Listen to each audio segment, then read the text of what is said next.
Hey y'all, it's John Mark here. Before we get kicked off with this episode, I just want to take a quick moment just to ask everyone if you enjoy this project, you like our vibe, you like what we're about, just hit that subscribe button. If you do that, that helps us grow, helps us contact more veterans who otherwise wouldn't know that we even existed. So as the community grows, our reach grows, and we feel that that's an important part of our mission here is just to try to help as many veterans connect not only with each other, but also with their experiences as well. So thanks for that. And just another reminder, I don't make a penny off of this. All proceeds or any monetization goes to Operation Freedom Paws, a wonderful organization that connects service dogs with veterans, first responders, and families in need. So I'll put more information down below. You can check them out. Thanks. This episode's important to me. It really took me back. Stefan Lockton and I, we came up in the Army together, as lieutenants, same battalion, same company, long before, the deployments and everything. Reconnecting with Stefan for this conversation reminded me how much those years in Afghanistan and Iraq changed both of us, and how like our experiences kind of reflect differently in each of us. Stefan was a career infantry officer. He's a quiet guy, always has been, and he still continues to be today. He's a guy that, just focuses on his job, doing it well, focused on the mission, and most especially focused on his troops. It's very apparent, after watching 30 minutes, 45 minutes of this conversation, that's genuine. And it's refreshing, a guy that's seen a lot of action, just a normal guy who went out there and did what he was supposed to do. A lot of experiences in his story. There's a lot of action, a lot of anger, frustration, sadness, and also a lot of humor, a lot of happiness too. And today he's still giving back. He's working at the Joint Readiness Training Center down in Louisiana, and he, as a contractor, has found a new calling, which is to try to prepare the next generation of warfighters for their work. I'm really happy for him that he's settled down with his family and that has the time now to enjoy the things in life that he likes to do. But there's no doubt about it. He is a humble warrior, and I think for all of us, he's the kind of guy that you want to see recognized for his service. But he doesn't care about recognition. He just always cared about his guys and doing the work. So you'll see that. And yeah, he's a great dude. I think you guys are really going to enjoy this conversation. It's quite compelling. So without further ado, I'd like to welcome my friend, Stefan Lockton. Hey, y'all. John Mark here. Welcome back to the Beaten Zone. Thanks for joining us. I'm deeply honored and thrilled to have our next guest and my good friend, Stefan Lockton. Stefan and I cut our teeth in the Army together in 2nd Battalion, 8th Infantry down in Fort Hood way long ago, probably longer, Stefan, that you and I care to talk about. But it's been a long time since we've talked, and this project, again, just brings back opportunity, Stefan, for me to connect with my teammates and hear their stories. And hearing yours in our pre-chat, I'm stoked to have you here. Just a wealth of knowledge and experience and life experience. And yeah, man, welcome to the Beaten Zone. Great to have you here. Thanks. It's an honor to be on here. I really appreciate it. Being able to tell a little bit of the story about our soldiers that, mean a lot to, I know, both of us. Here's time to do it. Yeah, absolutely, brother. Yeah, and Stefan is joining us from the Fort Polk area. They call it Fort Polk. What's it called these days? So it went back to Fort Polk. Okay. It bounced from Fort Polk to Fort Johnson. Now it's a different Polk. Okay, different Polk. Fort Different Polk down in Louisiana, which, for those in the Army, you're very well familiar with it. But for those outside of the Army, it's the Crucible. It's one of the capstone training centers where the real hard lessons are taught to units going through a notoriously difficult opposition force enemy that really stretches units to their limits so they can see themselves before they go into combat. And it's an essential institution within the Army. And Stefan, what are you doing down there these days? Right now, I'm working as the contractor for the Mission Training Center, helping to train soldiers on basically everything from individual mission command systems to staff X's, basically your staff exercise, MDMP training. We're growing in our capacity, as far as when you're looking at everything that's going on in the Army and how we're advancing with the rapid fielding and acquisition of new tech that's coming involved. starting to grow that capacity in there so that we can meet the needs of the soldier and to help train them so that they can be successful on the battlefield. Yeah. Yeah. And that's really cool, man. I mean, I think that's really interesting about that is that it gives you the opportunity from the other side to contribute to the mission. And it's got to be rewarding for you to see the growth of rotational units as they come through. They come in at a certain level of readiness, and then you watch them during the course of the rotation get better and better and come together as a team. That's got to be really rewarding for you. It is. We focus a lot on our home tenant units. They're ours. We take ownership of them. Mhm. Love them to death. Some really solid soldiers in these organizations that are down here at Fort Polk. Everything from the guys that play the OP4, Geronimo, to 310, the Patriots. You have 32nd Hospital, 46 engineers, some of our MPs that are still here. You know, we try and do whatever we can with them, along with 256, Louisiana National Guard. So anything that we can do to help the soldiers. We get some of the rotational units, and then we'll have some of the divisions headquarters will establish in our facility that we've been helping. It's fun. It's rewarding when we can help, coming through with ways to solve some of their complex problems and get them moved forward and getting that reach back. We still have soldiers from the division contacting us saying, "Hey, thanks for your help." Yep. And as we're going to discuss in this episode with Stefan, Stefan's got a lot of combat experience. And I remember when you and I were coming up and we were going to National Training Center, we were going to these areas, a lot of the cadre, a lot of the guys that were staffing those roles kind of that you're staffing right now were Panama veterans. They were Desert Storm veterans. They chewed some dirt. And at that point in my career, hadn't done any combat. And I personally found their contributions to my growth to be extremely important. And I would suspect that a good chunk of the guys that are in your roles are GWAT veterans from Iraq and Afghanistan. And I suspect you're doing the same sort of thing, and the guys really appreciate that. Yeah, we've got a good crew of old timers. I say old timers because I'm old too. Speaking the truth, man. We've got a good group. I'm very lucky, blessed that I have guys who are so proud and believe so highly in the training that they provide. Yep. That they make sure that they provide some of the best quality. When you're trying to learn new systems and provide training, they want it to be 100%. So it can be, you can see it kind of on their face, like it's got to be. Yeah. Sometimes I have to tell them, "Hey, man, it's good enough." Yeah. I mean, hey, listen, if you're going to go out there into that environment and you're going to suffer at the hands of Geronimo and suffer at the hands of the environment, you may as well get something out of it. So it's a great place to go focus. There are no distractions out there. You really are focused on your mission, your troops, and your task. So I just want to kind of start off like we kind of always do, talk a little bit about your origin story, Stefan. Well, tell me a little bit about growing up. Where did you grow up, and what were kind of some of the main influences that kind of got you interested in joining the military? Yeah, I first grew up in a small town called Ojai, California, kind of by the coast, but near Ventura. Little small valley, had a bunch of friends. I was lucky. I had the coast and the coastal mountain range, so I got to play in both. Mm-hmm. The mountains were kind of more my thing.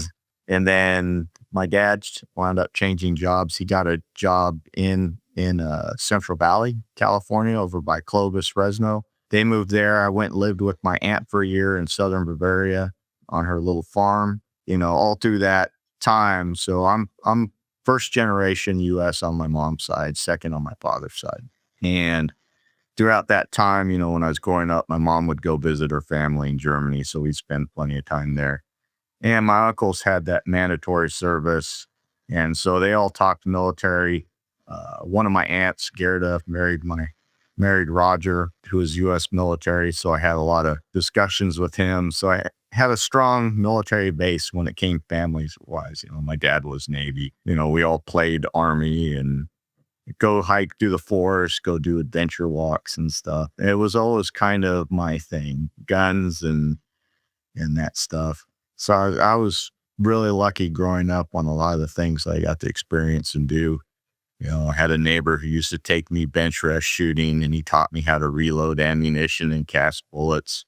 Going from there, had a lot of different things going on. Southern Bavaria is an idyllic place, man, to kind of grow up as a young boy, man? I mean, you had the most beautiful landscapes in the world, great culture to play. It was incredible. I had a great neighbor. Farming family was my neighbor. I remember we would go to the guest house on Sundays. There's church in the morning. Then you go and in the basement of the guest house was a little shooting range. So we used to shoot competition air rifle. And then when we're done, we'd go up top and have schnitzel and a radler or beer. And I think I was like 13 years old. I was just like, "Woo, this is a life." Go shoot air rifle and, have good food and, have a little beer. But it wasn't that time. It wasn't about getting drunk or anything. It was just, something to drink with your meal to wash it down. Yeah. Is that your Jethro meal, a good Bavarian plate of a schnitzel spätzle? Oh, yeah. Okay.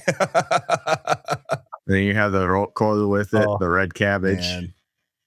Yeah. I know, I'm getting hungry too. Right. That's awesome, man. And so while you were over there, did you go native? Did you ever consider like becoming German while you were living over there? Are you just American to your core and you wanted to come back home, and what brought you to the US Army? So when I was there, I enjoyed it a lot. It was a lot of fun. I never really reflected too much on it. I had a really good time, but it wasn't where I was born. Being in the US, there are a lot of opportunities that I was provided, being an American citizen here. That meant a lot. And I remember she made me promise that I'd get my degree. Almost broke that promise. So I came back one day, the recruiter dropped me off at home. Can't remember if I was still in high school. I think I might have still been in high school. My mom said, "What did you do?" And I said, "It's okay. I joined the reserves so I can still go to college." So she was okay with that. Yep. Then I was with my other friend who wanted to join the Army, and he was talking to a recruiter, and I spoke some German, and he's like, "Wow, your German's really fluent." He goes, I was stationed there for about 7 years, and I can't speak like that. I was like, "Well, I lived there, went to gymnasium, to school there." And he said, "Well, hey, what do you think about being an interrogator? Cool job, right? That'd be awesome." He goes, "Hey, active duty interrogator, and it's got this huge bonus." Or a guy was, it's like, wow, okay, I'm listening. So they started looking and said, "Oh, you're colorblind." Oh, to be an interrogator, you can't be colorblind? Apparently. Okay. So I'm slightly colorblind, partially red-green, enough to let me, I guess, join the infantry. They pulled up a red pen cap and a green pen cap, but certain shades I had difficulty seeing. Very interesting. I'm gonna have to look at that. That's crazy, man. Like, but altogether unsurprising, of course. Yeah. So you started in the reserves then. You enlisted in the reserves. So I enlisted in the reserves in 92, was delayed entry. Went to basic in 93, and then stayed in the reserves until, I commissioned in 1998. So I remember when I was in the reserves, guy that I knew who's in my reserve unit, Francis Moss, was like, "Hey, you're in college and you're in the reserves and you probably want to stay in the Army. Why don't you go to ROTC?" It's like, "RO what? What's this thing you're talking about?" He said, "ROTC, that's how you become an officer." I was like, "Oh, sounds cool." He took me over there, met him one day, and he took me over, met all the ROTC guys and the PMO over at Fresno State, and wound up going into ROTC, and that's how I wound up commissioning. I mean, at that time, it was Colonel McMasters. Gary McMasters was the PMO. A really cool guy. He wound up putting on my sessions packet was, a strong familiarization with weapons and weapon systems. And that's how I kind of got sucked into the infantry. I was like, natural fit, right? Were you one of those guys that just went in and because, there are guys that go in with a lot of experience in, working, Pappy squirrel rifle, and they show up at the range during their basic training or during their initial entry, and they just don't listen, and they're not good at marksmanship, Army marksmanship. You didn't come across as one of those guys. You've always been an amazing shot. You were always the best shooter in the battalion, as I recall. Did you just fall in on it, or did you struggle with marksmanship when you came in? I didn't really struggle. I mean, I was okay. Mhm. It was a little different, slightly different disciplines. I used to shoot high power when I was a kid. Yep. So, doing some of the iron sights, old classic stuff, but that was with an M1 Garand, Mhm. not quite with the M16A1 that I started out in basic training That's with, right. which was, antique back then Mhm. or now. That wasn't really the hardest part. I think the hardest part was some of the conditioning that I wasn't used to when I first joined. And it was a different environment. I'd been away from home a couple of times, living in Germany with my family and whatnot. For anybody, it's kind of a culture shock going into the army. I remember I got lots of advice before I went to basic training. Don't be the first one off the bus. Don't be the last one off the bus. And of course, I'm the last guy off the bus, Right. which actually worked out well because everybody else is getting smoked and I'm just jumping over them to run to my little square to go dump my duffel bag. Right. The marksmanship part Not a problem. wasn't an issue. And so the way the ROTC works is after the completion of your second year, right? You're locked in. You sign the contract. You are now committed to the Army. Did you ever have any thoughts between your second and third year about maybe this isn't for me, or is it one of those situations like I found my calling, this is where I want to be, this is what I want to do? No. So I was going law enforcement criminology, Mm-hmm. which, that's also when you really look at law enforcement, it's kind of a paramilitary type organization in its structure and design. So either way, I was kind of looking for something like that. Because like what I was saying, first gen on my mother's side and looking at the opportunities that the country gave me, I wouldn't have gotten a degree if I'd stayed in Germany more than likely. Yep. If I would have gone to Realschule, which is, basically your trade type school and worked there, and there's nothing wrong with it, but this was just kind of something that I wanted to do, direction I wanted to go into. I felt that I should pay back the country that gave me so much, that afforded me this opportunity. It was kind of funny. I was like, I'll just maybe go do my initial obligation and then go into law enforcement afterwards. Yeah. I joined because I love the country and appreciated what it gave me. And then I fell in love with the soldier and I stayed in. I mean, you look at the soldier and they're kind of like your kids. Mm-hmm. Yeah. I want to say kind of that they almost are your kids. You love them to death like they're your own children. Want the best for them, want them to succeed, do what you can to take care of them. Sometimes you got to be the tough parent figure. Yeah. So Yeah. I remember in the unit there, as with when 2-8 infantry, when we were in 2-8 infantry together, you and I were in the same company. And then later on we would be in the same battalion. You were one of those guys. There are different types of officers, all had their strengths and weaknesses, every one of us. And you were one of those guys that really connected with troops. Like you really did. And I think a lot of my interpretation of you was because you, unlike some of us, you were very hands-on. You were very comfortable with the Bradley. You loved shooting. You loved getting dirty with the guys. You're one of those types of officers that really led from the front in that way. By you saying that, it confirmed in my mind kind of my thoughts about you always. You probably knew more about those weapons than most of your troops did. You were an expert, and it was pretty cool to see that. What was funny is I remember some of my NCOs would get mad at me because I go down to the motor pool when motor pool Mondays. We're out there sweeping. And I'd go down there and I grab the broom and I start sweeping. And some of my NCOs would, sir, that's not what you do. It's like, why not? What, is it too good for me? Or am I too good for it? Or I'd be down there, the guys would be cranking on some Bradleys. I'll be down there and, what are you micromanaging? No, I'm not micromanaging. My job is to, as a leader, it's a spot check. But once again, I'm not too good to get down here and get dirty too. Yeah. We're all a team, right? Yeah. So sometimes they got a little frustrated, like I was spying on them. I don't know what some of their past leadership looked like, if that was some of the issues they had. Mhm. But it was just me being out there with the guys. I just liked being down there with them. They were great guys. They're motivated young kids, and I had some really tough strong NCOs, and I learned a lot from them. Actually, I think sometimes what they didn't catch was, hey, I'm a brand new lieutenant. I'm trying to figure this stuff out myself. So I'm learning from them because, we're supposed to be the masters of these systems. Back then, when we were in, if you remember, you still had your 19 kilos, your tow gunners. I mean, those guys, that was their job. We still had, or excuse me, the 11 kilos, 19, I'm sorry. Oh, so some guy's going to All the get Cab really Scouts upset with me for saying that. are having a quiet cheer right now. But the old 11 kilos, your tow gunners, those guys were the masters of the tows.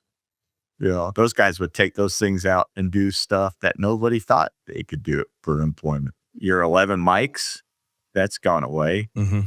Those guys knew the Bradleys in and out, how to maneuver it. They could maneuver a 2-story barn without being seen. And, they were just the best at it. And they utilized that thing like one of the most radical sport by fire platforms you've ever seen. You had your 11 Bravos. Those guys would go through and, as far as dismounted, light infantry tactics, those guys were rad at it. Some guys just had their area that they focused on, and they made themselves the masters of that realm. Yeah. That kind of takes us now. We've established kind of the kind of man you are, your background, and your leadership style. I think now we come to an important pivot point in your career. And that's your 9/11 story. Now, a little bit of context. You and I were in the same building together when it went down. It was incredible. But kind of, what was that day like? What was kind of going through your head? During 9/11, I was on the plane going to Fort Irwin on that day. Yeah, that was wild. I remember we got to the airport in Dallas, and we're sitting on the tram, going to go to our connecting flight. And one of my soldiers said, "Hey, sir, this guy just said people are flying planes in the buildings." I was like, "What? Man, don't listen to that guy. He's probably crazy or on drugs or something, Who knows how much he's drank during, We get into the next terminal, we're walking by, and I look at the departures, and everything's canceled. What the hell's going on? And I remember we walk over and wind up seeing this television screen, and no kidding, planes flying into buildings. It's like, oh my God. I mean, this was, you could tell just right away that everything was about to change. There was nothing that was staying the same. So I remember I wound up getting the guys together. It's like, okay, let me figure this out. Called back, talked to Colonel Rier. He had them get him on the phone, and he said, "Hey, Stefan." I was like, "Hey, what do you want me to do? I can come back. I can bring more guys back." He said, "No." He goes, "It's about to get stupid here. Keep going and, get the NTC." Okay, I can do that. I remember I took all the guys, we consolidated all the bags, all the soldiers. I think it was about 15 or so of us that were together as the torch party for this. And I remember we're sitting there, and I gave them strict instructions: no talking to any media, no talking to anybody else, just secure our bags and let me figure this out. When I was back there with the guys, I remember this guy ran up, this civilian, and, we had this kind of, like I said, a little perimeter around our bags. And this guy ran up and he said, "Hey, are you guys military? Are you Army?" I was like, "Yes, sir, we are." He goes, "Okay." And he turned around and he just ran off. I was like, wow, that's really weird. The other soldiers were like, "What the hell was that about?" He's like, "I don't know. This is weird." It kind of, almost made the hair on the back of my neck stand up a little bit. Next thing I see him come back with his kids and his wife, and he pushes with their bags through our little formation, and they set their stuff down next to ours. And then more people started doing it. And that was, for me, like an extremely surreal experience. I'd never seen people that scared, It changed a lot of things. I mean, when you start seeing civilians scared like that, that was something else. I had never expected anything like that would ever happen. And then from there, we wound up finding a place to stay, hotel. We wound up staying at the Wyndham Anatole, of all places. I think it was rated like the third best hotel in Dallas at that time, which was nice, It's, soldiers probably staying in one of the most expensive hotel rooms they'd ever stay in their life. eating the most expensive hamburgers they'd ever eat. And I was the only one with a government travel card. Oh boy. So I remember Bank of America shut off my government travel card because I only had this much of a limit. And I wound up calling them. I said, hey, look, I got a bunch. This is the situation. This is what's going on. These guys have to eat. So what are you going to do? Well, it's only authorized for you to use. I was like, I'll pay it back, but they have to eat. Just tell me, no, I can't feed my guys. And trust me, I'll fix this. And the lady's like, no, we'll take care of you. So yeah, that was that was an exciting event. That was rough. I think we were about a week and a half, 2 weeks before we were finally able to push out. We got a flight. The guy who ran the shuttle service was nice enough to take 2 or 3, I think it was 3 stretched expeditions picked us up. So we were expecting these little ratty buses, and the concierge service said, hey, no, that's your ride. And I was like, I quit messing with me. And she's like, part of the part that what people didn't see in between there, and that was a stressful experience trying to get out of there. The MTC was every day, multiple times a day, calling the airport, rebooking the flights, having everybody's bags and stuff downstairs ready to go, just in case the flights got opened up so we could get out of there. That sucked. Yeah. There's no easy word to say it. It sucked. But we finally got out of there. We got to NTC, part of Task Force Rampage, the OP4 augmentees. We beat the main body there by 4 hours, wound up getting the barracks, the OP4 close.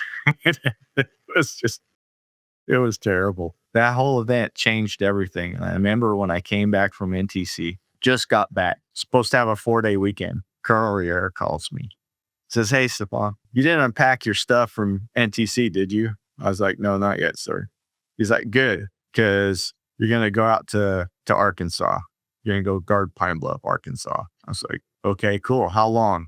Don't know. You're leaving out. I think I had to leave out on Monday to go out for the PDSS. We went out there to go check it out. And then later we took the company out there with Salazar. What was at Pine Bluff that you guys needed to secure? Or can you talk about that? Pine Bluff was a chemical weapons production facility. It had a biological warfare facility at one point in time that wound up getting handed over to the CDC, and now it's a CDC research facility. But the chemical weapons area was still there for production and storage. So they wound up disassembling the production portion, but they still had a large amount of chemical weapons that they were storing. All of which has since been destroyed. And they built a giant incinerator and got rid of it. Now Pine Bluff builds like our smoke grenades, the ones that are safer to use, and a bunch of other stuff there.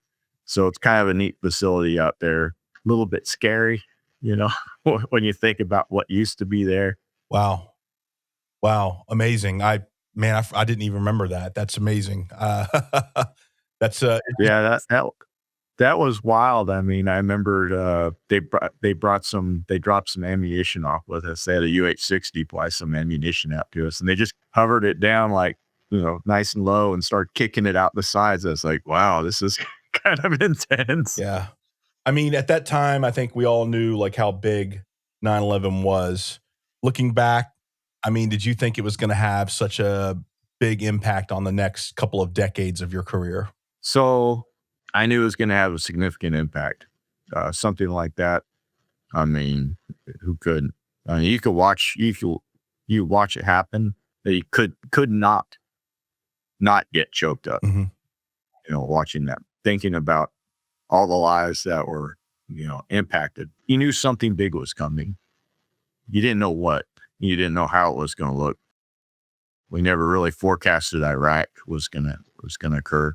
Once we kind of figured out, the direction it was going to go with Afghanistan, then you're like, okay. But yeah, that was hard couldn't pick out the details, but you knew it was coming. We hadn't seen an attack like that since Pearl Harbor. Yeah. I still remember just the chaos of the day, of course, while you were moving out to NTC, the leadership in the battalion, we were just kind of sitting around the table talking about what was going on. And I remember my dad calling me, and my dad's he's not a crier. He's not that kind of guy. And he got choked up. He's like, I always hoped and prayed that you'd never have to go, but this is the one you're going. And I was like, yeah, I hope so. That's what I was saying, externally. Right. But deep down inside, there was, I dare say, fear. Like what's the future going to hold? Am I ready for this? It was a crazy experience, man. We'll fast forward to your first tour in Iraq as a MIT commander, and that was in 2005 and 2006. And for the folks who aren't familiar, that's a military transition team. They were responsible for advising and mentoring the Iraqi army. So, can you tell me a little bit about how your path kind of led you to being a MIT commander? So I had finished out my second company command, headquarters 161 Cav in the 506 4th Brigade, 101st. As a little kid, I always wanted to go to 101st, and I wound up being there. So I finished out my command, was it September, I think 17th, 2005. And I was asked, hey, what are you going to do? What's the first thing you're doing? I said, well, I'm going to go race motorcycles. So on September 18th, I went and raced at Nashville Super Speedway. And in the Formula 2, I think it was a Formula 2 race, I high-sided and broke my left clavicle in 2005. Yeah, my boss was not happy with me. We wound up, I wound up going into his office, and he said, hey, I'm going to make you the rear D commander. I said, no, you're not. You're not leaving me behind. We wound up kind of arguing and going back and forth, and then it got pretty heated. It's probably one of the few times I think I've actually really got heated with my boss. And I said, hey, I talked to an orthopedic surgeon. He said it'd be set by that time. I could use it and it would be good to go. He finally, conceded, said, okay, I'll let you deploy. And I also explained to him, when I was a PL, this kind of ties back to also this. When I was a PL, I had a young soldier by the name of Andrew J. Baddick. I don't know if you remember him. I remember Baddick well. So Baddick tried, I think, 4 times to get into the Army, finally got a waiver. Great kid, always smiling, always had this smile on his face. He was just happy to be in the Army. He wanted to follow in his dad's footsteps, go to the 82nd. So he had to go, they had him go mech first, and then he re-upped and went to the 82nd. And wound up deploying to Iraq, and, wound up was killed in Iraq. And, like I said, great kid, my very first private. In fact, I still remember the day that he came in there. Staff Sergeant Denny introduced him to me. And Denny said, hey, Bad Dick, get the fuck over here. And I looked, and I was like, whoa, Denny, look here. Hey, you stay there. Hey, look, man, the kid's been through OSIT. You went to basic, AIT. You're going to give them the minimal amount of respect the person's due, until they screw up. And then you can start making fun of them and belittling them. And then he looked at it, he started doing this, but. And that's one of my pet peeves. That annoys the crap. I was like, but what? And then he said, but that's his name, sir. Hey, Private, come here. And I looked at his name tape, and I was like, oh, hey, my bad. You're good to do. I'm sorry. That kid was full of life, man. He was a character, for sure. He was a volunteer firefighter. He taught rafting and stuff. So apparently a Humvee had gone off the side of a wadi. Mm-hmm. Some soldiers were trapped. He dove in. I think he pulled out 2 of them or something like that. And somehow something shifted or something happened, and he was killed in that. And I remember when Chad Eskew called me up, told me about it and said, hey, I need you to come up to Pennsylvania, Jim Thorpe, Pennsylvania, for the service. Yeah. And that was a rough time.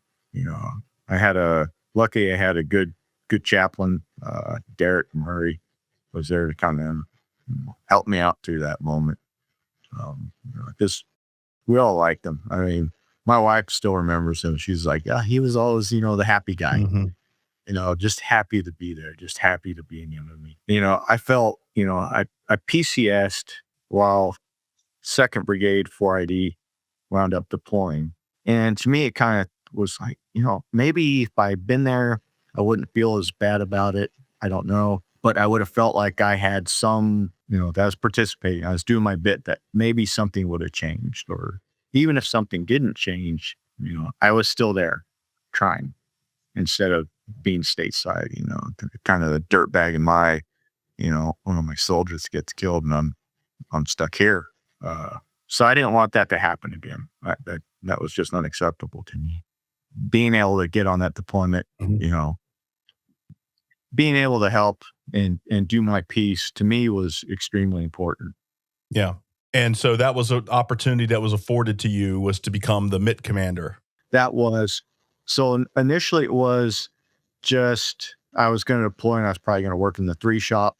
And then my boss came back by a few weeks later and said, hey, what do you think about being a MIT team chief? I was like, does it mean I'm deploying? He says, yes. I was like, awesome, I'm in. By the way, what's a MIT? I remember my battalion commander at that time, who was Lieutenant Colonel Winsky, looked at me and said, yeah, I'll get back to you on that. We had no idea what it was. It was just some weird thing, He wound up, we talked about it, and he said, so you're in? I said, I'm 100%, sir, as long as I'm deploying. So wound up, he let me pick my guys.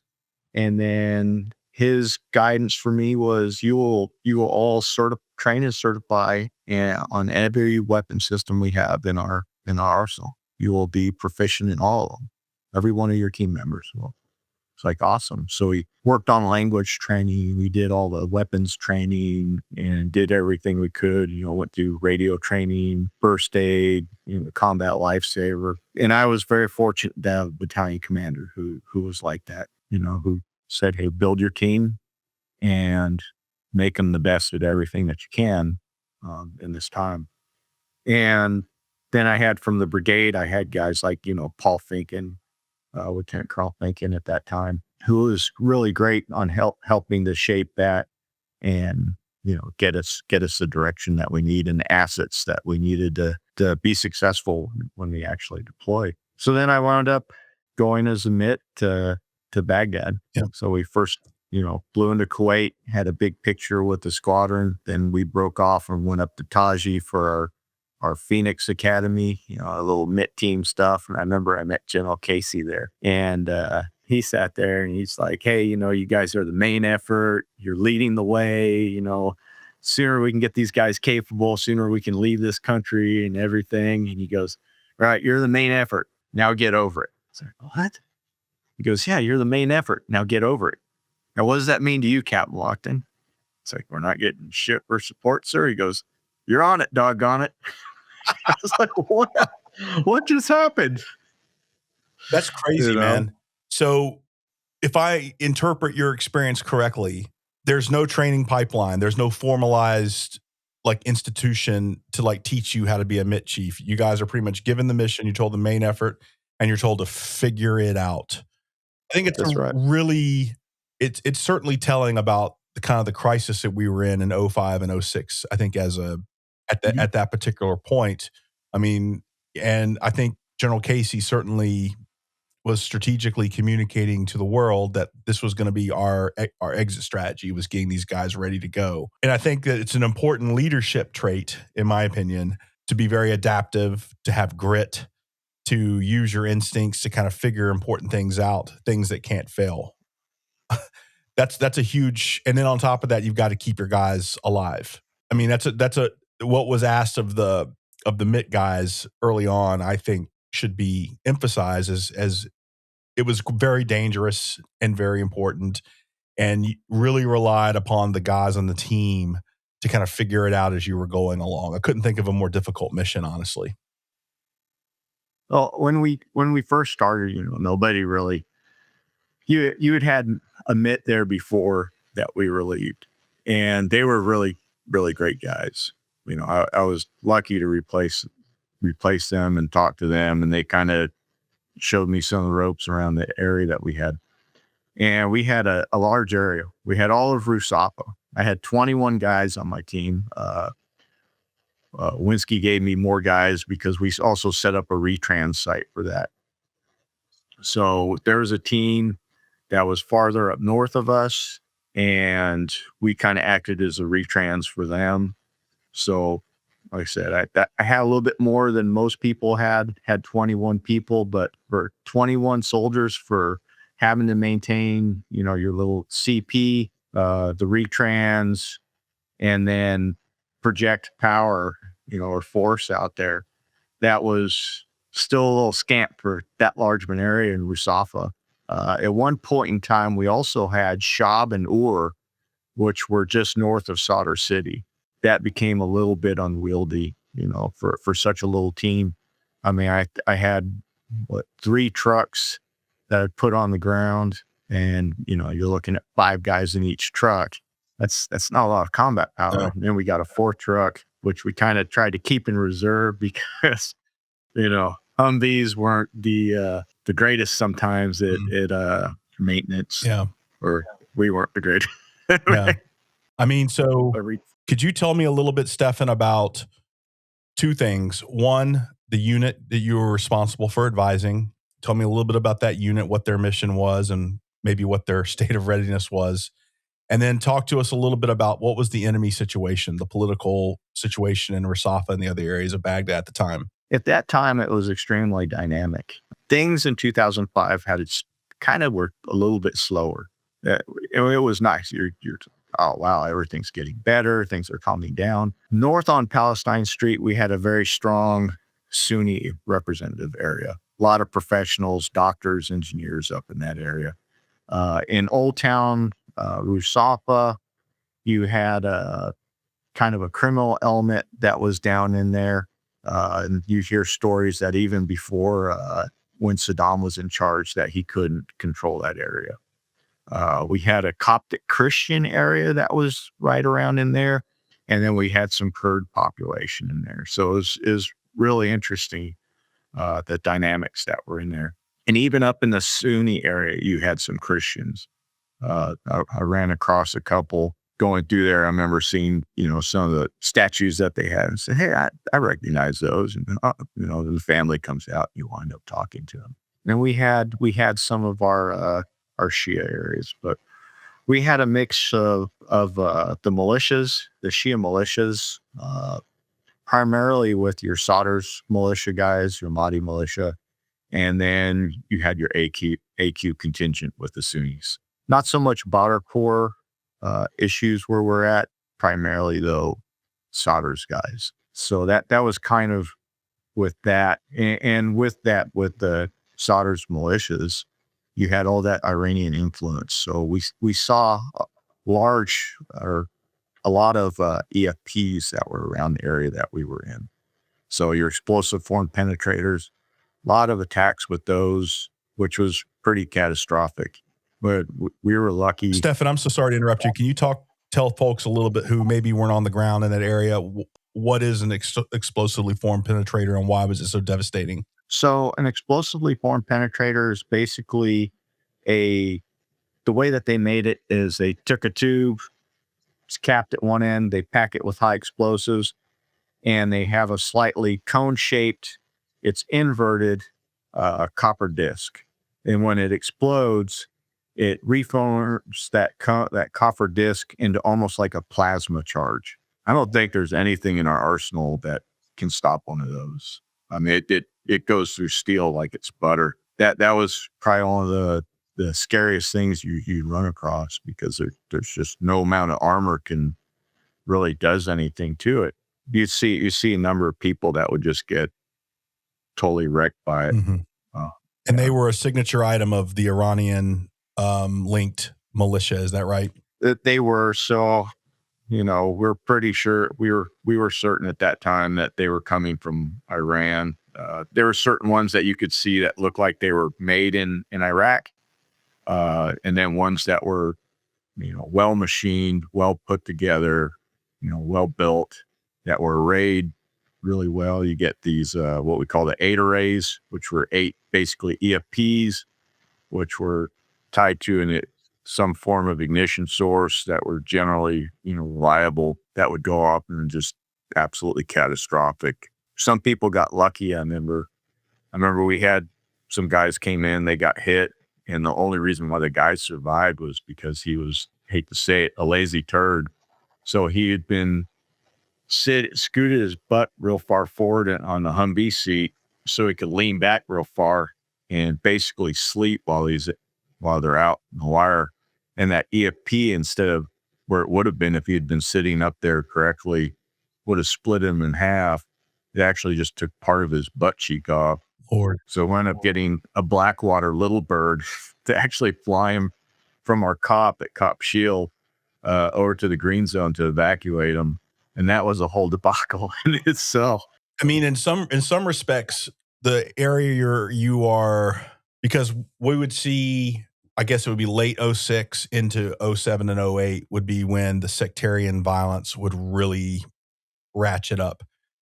You saw when the Samara Mosque bombing happened, the Golden Dome Mosque, when that was destroyed, basically you saw everything turn upside down in Baghdad. You saw a mass group of Shia move in from Sadr City. It's just across the highway.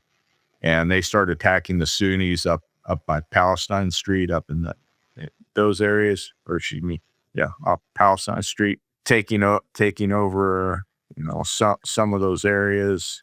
And, it was just mass fighting. And the hard part was, I remember when it happened, was we were restricted to FOB. We're U.S. coalition forces, don't go out. You are all restricted, which, is there's 2 times in Iraq that I really kicked myself for. That's one of the times where I didn't go out, and I should have. And, my heart and soul is like, oh, I should have gone out. Maybe we could have quelled some of it. I don't think with the amount of force that I could project, I could have done too much. I probably would have bitten off more than I could chew, really. Yeah. When it goes into that. Yeah. The other time was, to explain how complex of an environment it was there. You didn't know who was who. No, we had an idea that some of the Iraqi police were corrupt.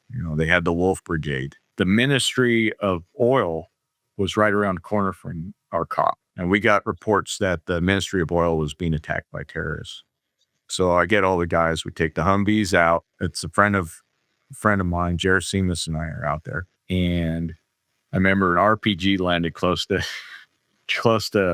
one of the trucks, and my first sergeant, Keith Arnold, was in it. I said, "Hey, you still alive?" He's like, "Yes, sir, I'm good." And so we get out and we see all these guys running around. This house is burning. We see guys in Iraqi police uniforms. We have some Iraqi military with us. And then we see people in civilian clothes running around with RPGs and guns. And I remember Gerasimus and I drew up on a guy, and this Iraqi police officer jumps in front of us and says, "No shoot, no shoot, IP, IP, IP." I was like, well, it's reasonable that somebody attacked the building next to, the Ministry of Oil, which is right next to that Iraqi police headquarters, that even if you're in civilian clothes, you're grabbing your stuff and going out. What turned out later, in hindsight, had I known, but there's no way to really know, is we went up to the house and they pulled out an elderly woman and a little child, and they took them in an ambulance. And I remember my interpreter said, "You'll never see them again." And I was like, "Why?" He said, "Those aren't all Iraqi police. Like, that's the militia. Those are Shia." They had attacked a NAC member. He just happened to live by the Ministry of Oil. So they said it was an attack on the Ministry of Oil. That always really never sat well. That always kind of bothered me. You're describing a very complex battlefield. And I remember when we were ramping up for after 9/11, I read General Krulak, who was former commandant of the Marine Corps. He wrote about the 3-block war, right? Where you'll be fighting in one, you'll be doing ambassador duties. the idea would be that you'd be doing three very different things by block. This is what you're describing is a manifestation of that, Stefan, where you guys go from providing security to doing ambassadorial duties to providing care at the point where an attack took place. Is that kind of a good interpretation of your guys' experience in Rasafa during that time? Yeah, it is. I mean, we would go from combat patrol, trying to, not get blown up by IED, which I was, I remember we used to go out the gate one point in time. I caught my guys putting their fingers in their ears. I was like, no. Can't have that. I need you to be paying attention. Fingers in the ears doesn't help us. So we used to start calling out little stupid songs, that was back in the days when Team America World Fleece came out. So we do that little thing.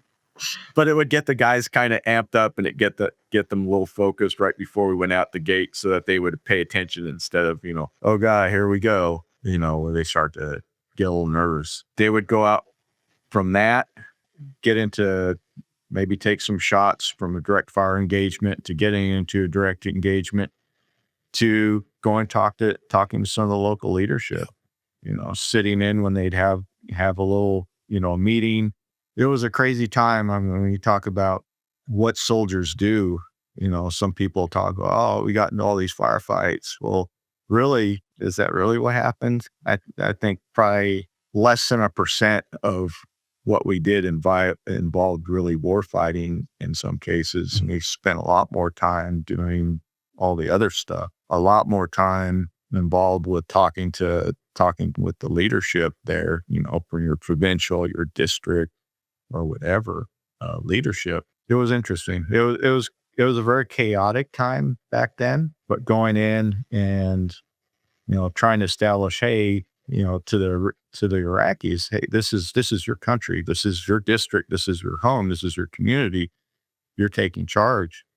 So I remember, like, we used to try and hang back in meetings, let those guys, the sheikh, sit up front and do his thing. Or if they'd spot us, they tend to stop themselves, come grab us, bring us up front. Like, no, this is your chair. It's like, no, you're our guest. Come sit here. And then, they'd have food afterwards, and they'd bring out a nice spread and have a seat. It almost felt like you were kings back then, but it was a really interesting dynamic with how that worked. And then the soldiers going from that stress of, hey, we got to watch out for IEDs, EFPs, to sometimes getting engaged with small arms fire or mortars or what have you, to now you're sitting down having dinner with this guy, to, okay, now I got to drive back and go back through this stuff to get back to my cop. That's a lot to ask for a soldier. I mean, he's more of an ambassador in a lot of places than he is, actually fighting. Yeah, I mean, and we don't do politics on the show, but as it's worth noting that we are at war now, and there's a lot of discussion among the pundits about, quote, boots on the ground, and I always get a chuckle out of that, because I think that most people who don't experience what you experienced, they just think of, like, okay, you put soldiers on the ground, and they go kill a bunch of stuff, and they take the ground. Boots on the ground in the Middle East means a lot of things. It's a heavily loaded statement, and there's a lot of work that has to happen. And I want people to think about Stefan's experience as they think about, like, the debates around boots on the ground and should we or shouldn't we, and yada, yada, yada. Just, it's important to remember that there's so much more to it than just, like, what we typically think a war is. It's a ton, and it requires a lot of people. To do it'd be easy if it was just breaking stuff, right? Right, right. Oh, we just break it. Right. There was a French soldier that once said, he made a statement. I wish I could remember who it was. It was, hey, the Americans just come in, they eat the dinner, and they leave for us to clean it up. It's like, no, that's far from the truth. Yeah. We buy the stuff to make the dinner. We make the dinner. Yeah, we'll eat some of the dinner. We'll share it with everybody else. And then we'll wind up getting stuck with the dishes, because everybody's national caveats don't allow to wash dishes. And Well then said. we'll do it again. You talk a little bit about the Iraqi security forces that you were mentoring. What was their capability? Yes. How were they out in sector? What was that like? So they were pretty hands off. They had a strike company that was trained up by multiple different soft groups. Third group was there. I think was it 10th group and fifth group. Fifth group when we were there. Fifth group was just leaving. We're both from Campbell. They're actually really cool. They gave me a lot of cool stuff. When they left, they actually handed over a lot of their target packets to us, which was really nice for us. They hadn't developed them to the fidelity that they would action them, but it allowed us to develop these target packets. And we actually discovered some cool stuff from that. We found a IED electronics manufacturing facility. That was a big find for us. Sad thing was, they had hundreds of boxes of radios that were empty. That wasn't good because that's one of the ways that they use for Army. They use stuff. But yeah, that was a pretty good find. But the Iraqis themselves, their strike company, I said they were pretty good. Some of the others were just, they would follow us around. It's like, hey, no, you're in charge. This is your country. They're like, but Enrique, So that was challenging. I tried to downrate them when I was there as the MIT team chief, and actually got a stern talking to about that. Say, hey, you can't downrate them. Can you talk a little bit about that? When you say downrating, can you talk about like that whole process and kind of what it's intended to do? The Iraqi military and Iraqi police, they had a rating system, what their readiness was. And I felt that they weren't where they initially said they were. Everybody wants to see progress, right?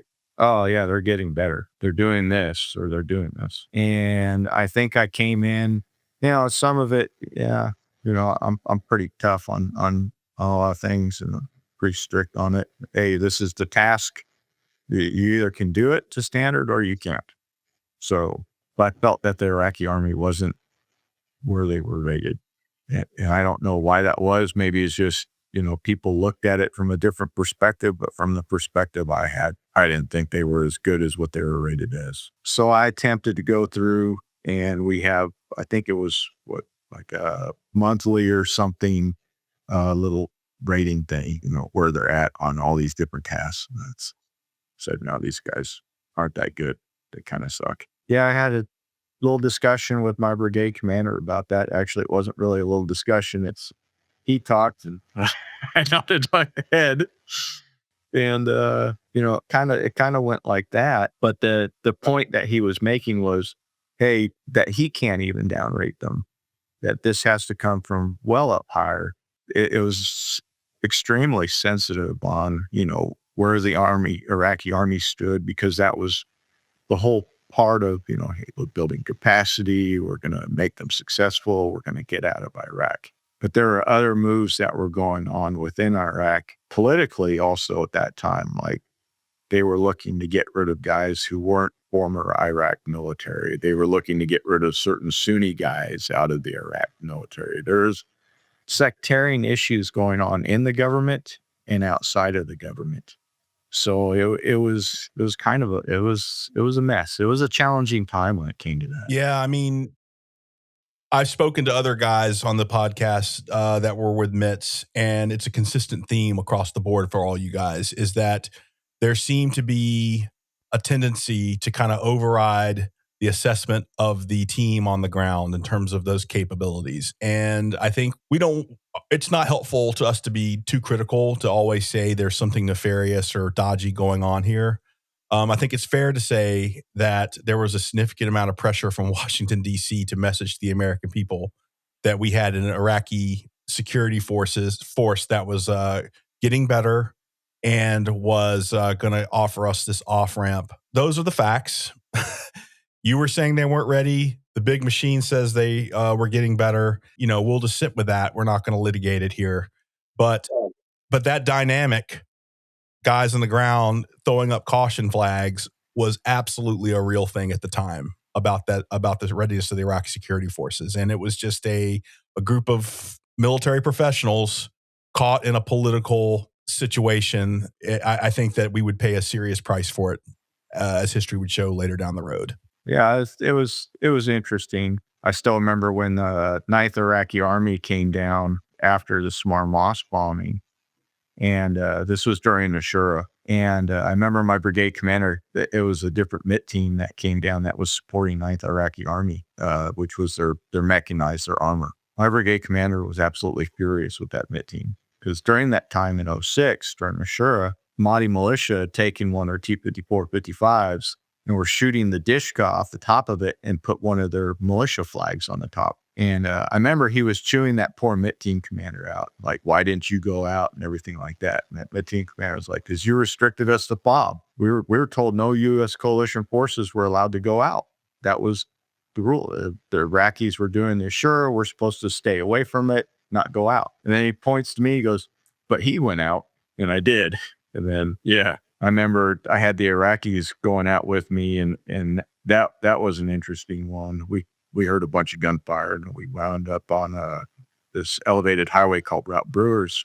And there's civilians up there going through Ashura, aperture analysis in Baghdad. You're looking, you can't tell where this fire's coming from, but there's civilians up on this elevated highway, and the Iraqi police were trying to get them off the highway. So we put the Humvees up there, tried to get it between where we thought the fire was coming from and the highway, got them off the highway, and then we started trying to follow where the firefights were going. And it was just, yeah, that was a pretty crazy time. But the Iraqi army just stayed behind us and watched. Got into a little fight, and I remember I got a little frustrated after that fight because at that time, General Thurman at that time said, hey, I'm sure he was frustrated, but the statement was something to the extent of, hey, these MIT team chiefs think they're ODA strike teams. They're going out, shooting people. That's not what they're supposed to do, and all this stuff. And my retort was, hey, if I see the enemy, I'm not just going to turn a blind eye, following my doctrinal tenets, find, fix, finish, gain, maintain contact. That's what I'm supposed to do. And I remember I talked to my boss because I was really upset when I found out what he said after we got into that fight. This is actually probably pretty significant at the time. And my boss said, hey, you're fine. Don't worry about it. It's okay. I got your back. And that was, sometimes, and I know you're going to ask me about some of the commands I worked for.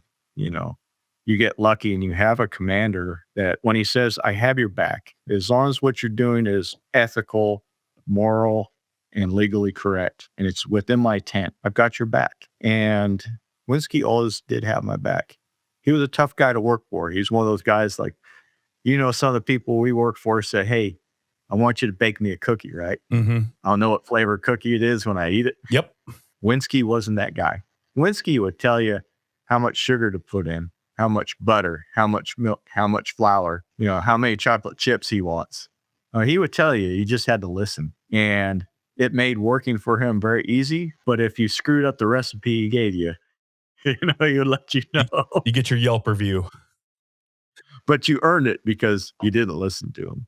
Stefan, one of the things we try to do on this podcast is really kind of capture kind of the emotional side of being in a combat zone. And so we run through the range of emotions. Talk to me about some of the funnier moments, the moments of laughter, or the moments of happiness that you had in this horrible situation that you and your guys found yourself in. I was lucky to have a good friend, Dave Holstead, wound up taking over and for me. And I remember when I was deployed, I was out on Route Brewers doing a combat patrol. And I think Brewers was condition black, do not use at that time, but we did it anyways. Dave did a net call over the brigade net. And that was my daughter's birth. That was one of the coolest moments. Now, I'd already talked to Jess, I already found out that she'd given birth, but still for Dave to do that on the brigade net, I don't think I'd told the guys yet. That was really cool. That was a special moment for me. Now we had some other silly stuff that happened. We had the Iraqi assistant S2 was a guy by the name of Ali. And he was kind of a prankster. I remember he'd walk around, he drew a Star of David on his t-shirt. He'd say, I'm not Iraqi, I'm Jewish. And, he'd all kind of laugh about it. They had at one point in time, the S2 had picked up this guy who was a big old bodybuilder. I was like, who's this detainee? Why do we have him? What did he do? Oh, he's a terrorist. This girl told me he's a terrorist. Well, come to find out, the S2's girlfriend wanted to put an air conditioning unit in her room with the exhaust vent blowing into this guy's room. This guy said, hell no, you're crazy. We're not doing this. So she got mad at him, tells her boyfriend, and says, hey, he's a terrorist. So her boyfriend snatches this guy up. So I find out the background story and say, hey, release him now. Well, the Iraqis kind of waffled on it. I can't really do that. We need permission. I said, hey, I'm not asking you. This isn't a question. This is not a debate. I'm telling you right now, release him. And the battalion commander's getting pressure from his Iraqi brigade commander. And I don't know why that was so weird. But eventually I cornered the battalion commander and I said, look, dude, if you don't release him, you find somewhere else to go work. You're not coming back in here. They were kind of afraid of me at that time. So they went to go release him. The battalion commander said, hey, we'll release him. I'm going to have him brought up here. I'm going to talk to him, apologize for all this. I said, okay. So next thing I see, the battalion S2 van. So they had this little van and they had aluminum foil on the windows so people couldn't see in, but they had little holes where they could see out. That was their little sneaky van, Ollie's driving this thing and he's just doing these like laps around inside the cop. Like, what the hell is he doing? And he's just going around and around and then he's circling between the buildings and keeps driving around. And he pulls up in front of the headquarters. Well, when he'd been driving around, he had the guy that I told him to release in there, had him sandbagged so he couldn't see and he's cuffed. Ali tells him that he's a suicide bomber and he hates the Americans, so he's going to go do a suicide bombing in the vehicle. They're in a V-bit. So he's like, here we go. We're getting close to the American compound. Get ready. Allah Akbar, Allah Akbar, Allah Akbar. And the guy's sitting there screaming, I don't want to die. I don't want to die. Oh my gosh. So Ollie pulls up in front of the battalion headquarters. This guy's crying. He's about to die. Ollie takes him out, takes the sandbag off, uncuffs him, brings him into the battalion commander's office. And the battalion commander's like, I'm so sorry, we thought you were terrorists and all this stuff. The person said you were a bad person. And then the battalion commander looks over at this guy. He goes, hey, are you okay? Is something wrong? And the guy looks up at Ollie and Ollie just kind of does this towards him. The guy looks back down at his feet, wouldn't look up. But yeah. Complex battlefield, man. That kind of stuff happened all the time. And there you and your team was trying to sift through all of it while trying to stay alive. And yeah, it's crazy. I mean, that was funny. I mean, it was bad, but it was kind of funny, The next emotion. Talk to me about anger, man. I talked about with General Thurman, that kind of felt somewhat of a betrayal to what I was supposed to do. Mm-hmm. As a MIT team, you're training the force, but also I'm still an American soldier. So turning a blind eye to the enemy, I'm not going to do it. Yep. I still pick up trash on the ground when I walk by it on post and I see it. So why would I turn a blind eye to the enemy so they can hurt or kill somebody else who's not ready for them? I just happened to be lucky that day that I caught them with what they were doing. This is when General Thurman got on you about you guys going out and instead making contact with the enemy. Said that wasn't your job, etc. Right? You felt that was a sense of betrayal. Yep. Yeah, that didn't sit well with me. I mean, and I didn't hear his words, straight from it. It was somebody else told me that he had made those comments. It's like, well, then why are we here? I mean, you want to send the Boy Scouts or somebody else here? Yep. So that was kind of upsetting. And like I said, I was lucky I have a good boss, and he was like, hey, man, don't worry about it. You're fine. You did the right thing. I'm proud of you. And like I said, I was lucky to have a really good boss with Winsky. Then the other time was when Paul got killed. That was a tough time. Yeah. I think that was probably one of the harder times for me. Yep. I really liked him. He helped with when we're staying up to mid teams. Super nice guy, a great family man. I remember he kicked me out at lunch, and his wife and kids were there for lunch.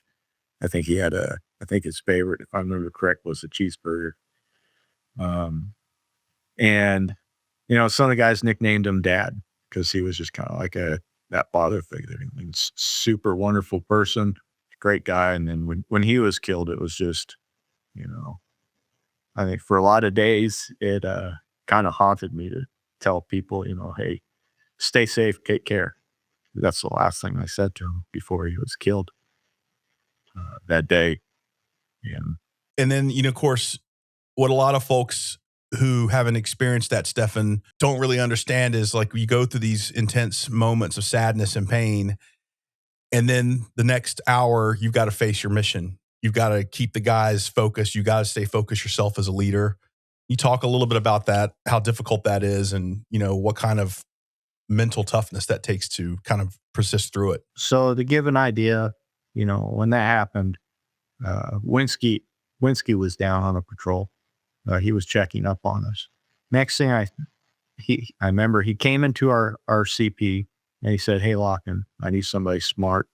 I need somebody who's competent on the radio."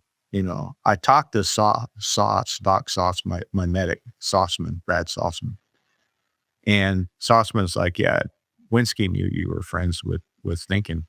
So, I was like, he's trying to do that to protect me. I remember that happened. Thinkin was killed. The guys got in the vehicles, got together, went out. I think Troy or Sean Troyer, he was the guy who led him out with that with Brian Winsky and those guys.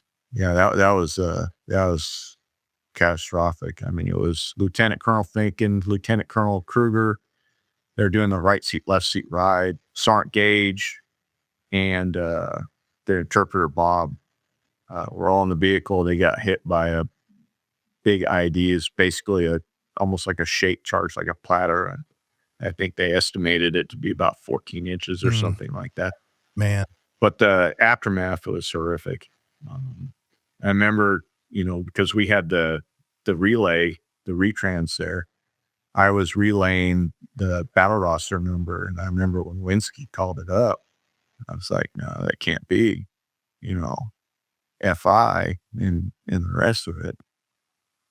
And I hadn't thought about that part of mine. Yeah, man.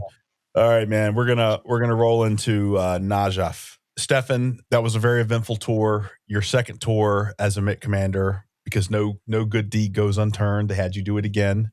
2009, 2010, down in Najaf, which is an interesting area. Not a lot of guys I've spoken to on this podcast served down there. Can you tell us a little bit about the kind of the historic cultural significance of Najaf and a little bit about the area you guys are operating in? So on Najaf was actually a really interesting area. Our COP was right next to the international airport. Mm-hmm. And I think in 2007 or so, they'd had some, extreme tours group, went from the Kurdish area all the way through Iraq and flew out of on Najaf. So everybody's like, oh, Iraq is getting so much safer.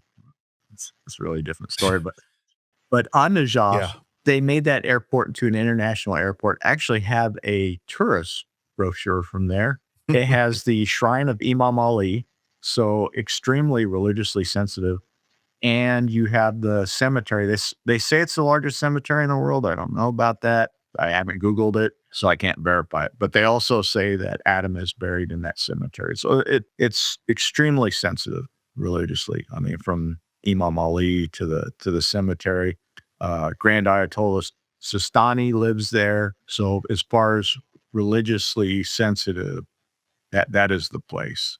If you want to become a Grand Ayatollah, you're going through Najaf, through the schools there, through the training there.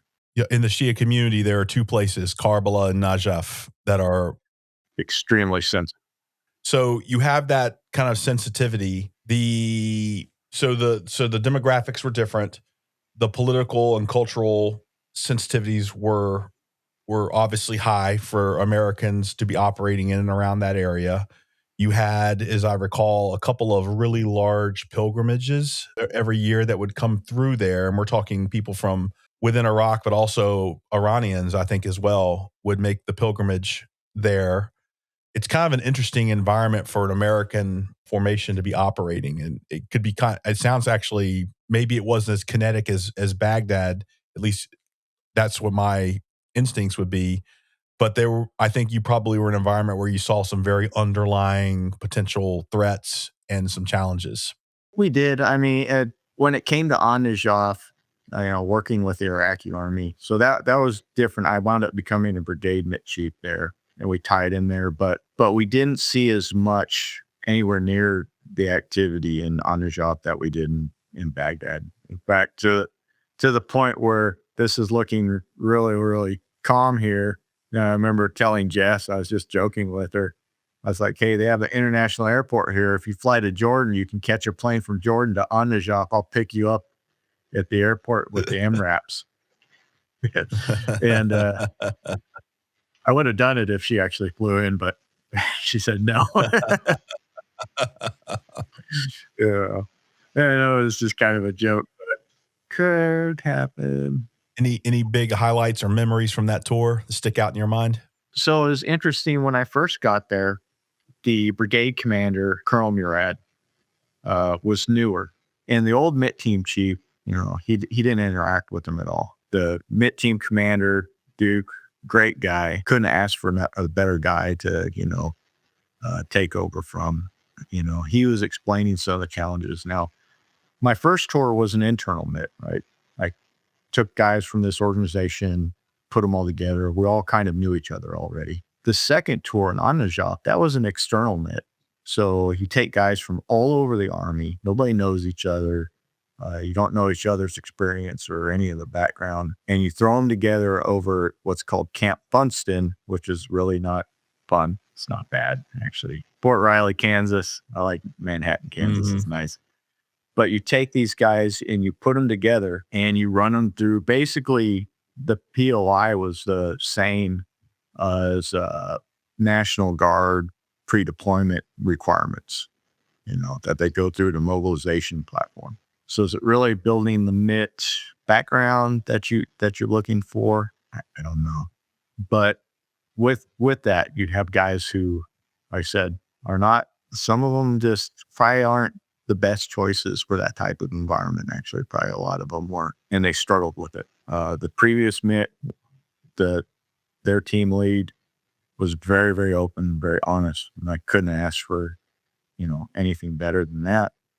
And he said, "Hey, here's the struggles that we're having, and I want you to witness it firsthand. I want you to I scheduled you to talk to each one of these guys, and I told them to be open and honest and be completely true." Now, half of them would say that they absolutely hated every other guy on their team. I mean, they were doing stupid stuff like cutting the coax cable or the fiber cable into their shoes so that they couldn't use their internet. I mean, stuff like little petty stuff like that, because they just hated each other so bad. And that poor team leader was just struggling to, keep them together. And then his brigade commander, the Iraqi brigade commander that he's working with, gets replaced with another guy from Baghdad. And that made it challenging for them too, because that new brigade commander, Colonel Murad, didn't want to talk, wasn't interested, didn't want to talk to him. And so I took a lot of these lessons when I came back from my PDSS, and I said, hey, this is what we're kind of getting into. And I remember my team guys are all like, okay, so what's the plan when we're going to get there? My guys wanted a regimented plan, and you can't do that as a MIT. I mean, there's art and science to what we do, right? The science is, your movement tables, fuel consumption rates, and expenditure, stuff like that. The art of what we do is the human dimension. You can't put a timeline on that. So I said, hey, first thing we're going to do is we're going to go in there. We're going to assess. We're going to assess where they're at. We're not just going to come in there and arbitrarily say, hey, we're going to make you do this and do that. We'll make some recommendations, and we'll throw some stuff out there to try and test them so we can figure out where they're at. That's part of the assessment portions. But for the first part, we got to figure out where they're at. We can't go in there, all presumptuous that We're the best things in sliced bread. We know what you need, but we don't know where they've been or how successful the previous teams before us were with them. So that created a little bit of strife and some struggle because these guys were used to having a strong kind of strict foundation on how they operated. And this was a little bit more nebulous, not quite the realm of comfort that they were used to. And then I think a couple of them had deployed.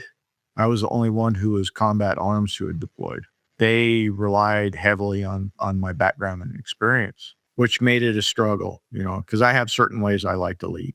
When I was in the MIT in Baghdad, I rode in truck one. Why? Because truck one was the one that gets hit. Something happened to me, my guys could take over. They knew exactly what to do, whatever. They were good. But who am I as a leader to sit in a beer truck and be like, oh, hey, you go on first? To me, that's not cool. Hey, I'm in charge. I lead from the front. I mean, that's what infantry do, right? I'm in charge of being charged, lead from the front. And, I'm willing to take the same amount of risk. I'm not willing to put you in the greatest position of risk if I'm not willing to take it. And I think my guys respected that. Mm-hmm. On the job, it was different. When I had that team, I told them, hey, I ride in truck one. And they about had a revolt. I mean, it was something to behold. I mean, they were upset. Like, well, if something happens to you, it's like, well, I had the utmost faith and confidence that you know what to do, right? You're a soldier too. Yeah, but you're the only one with the experience in this. I was like, well, how did I get that experience? It's like, you guys can do it. I mean, everyone in that team that I had was exceptionally sharp. But so eventually I wound up agreeing, okay, I'll ride in truck two, and crisis averted. But I was lucky. I had some really, really sharp guys on that team, some real go-getters. And I had learned a couple of things that I picked up along the way. Before I went to that second tour on the shop, I went to SEER school, kind of a drug deal I made with Branch. Hey, I'll take a MIT team, but I want it SEER and I want resident ILE. And first the Branch chief was like, are you messing with me? This is a joke? No one ever asked. No, dude, I'm serious. And he's like, so you want to deploy? I was like, man, I'm stuck here at Fort Hood, ACRC, doing pre-deployment stuff for National Guard, away from my family. I mean, I'm deployed away from my family, but without any of the benefits, feeling that you're really, contributing to the fight. So I called up Branch, said, hey, send me. And they did. We worked through that part, and it took us a little bit. And I was, like I said, I was really lucky with the guys I had. We had moments where there was some stress in the team, but luckily, they weren't anything that we couldn't handle. Yeah. You come across as the kind of guy that is almost perfect. It's my interpretation of your experience for that kind of advisory role. You come across as a guy that has the right personality for it. You focus in on the most fundamental things. You focus in on the signal and not the noise, and you take care of your troops. What makes a good advisor and what makes a bad advisor? I'll describe a couple of things. So some of the struggles we had, I think with Murad, was the way I was able to get in with him is I learned a couple lessons at SEER school. It was almost like making the sale, right? And I hate to phrase it this way because it kind of cheapens what was really done. But the point of actually having interest in the person. All right, okay, you can't make that up. You can't fake that. But you have to be interested in the person. You have to be interested in what you're doing. And, I guess believing in what you're doing. When I first met Murad, I talked to him for 2 hours. The previous MIT team chief was, at best, he told me he was able to get 15 minutes out of Murad. When I finished that conversation with Murad, I remember Duke looked over at me and said, holy crap, how'd you do that? He's like, what do you mean? Just talk to him. Seems like a pretty good guy. I talked to Murad. I said, hey, this is your country. I'm just a guest here. Your success is my success. That's my goal. If I make you successful, I'm successful. And I think he took that to heart. And that's kind of how we operated the entire time we were there, because I know that there's some friction between him and General Uthman, who was his division commander. And I remember telling him, hey, there's this training. I think you guys could benefit from this training. Let me give you this training. We'll invite General Uthman to come watch this training that you told the Americans to give you because you wanted it done. This is your training that you're making us give you. And like I said, we'll have the division commander come so he can watch it and he can see what great things you're doing.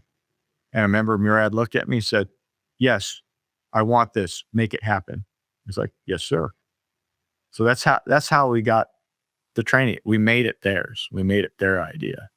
It was their thing. And then we went off on that. It was interesting because I remember, now I'm kind of rambling now, and some of That's this all right.